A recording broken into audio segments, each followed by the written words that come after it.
बहुत समय पहले की बात है। एक मथुरा का एक राजा था।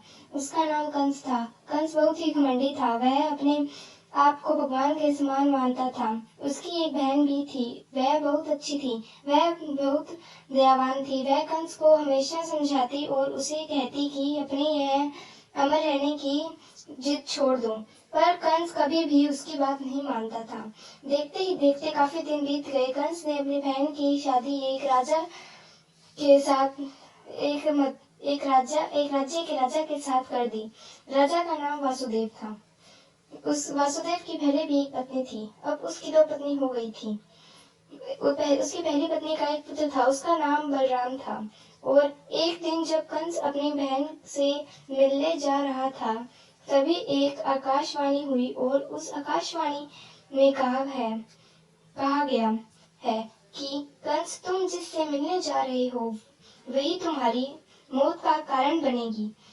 तुम्हारी बहन देवकी का 8वां पुत्र ही तुम्हें मार के गिरा देगा और तुम्हारी राजगद्दी पर राज करेगा।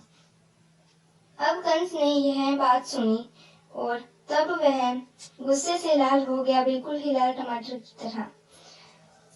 उसने अपनी बहन को अपनी काल कोठरी में बंद कर दिया और उससे कहा, तुम्हारा 8वां पुत्र ही मेरी मृत्यु का कारण है। मैंने तुम्हें इतना पाला पोसा बड़ा किया, पर तुम ही मेरी मौत का कारण बनने जा रही हो।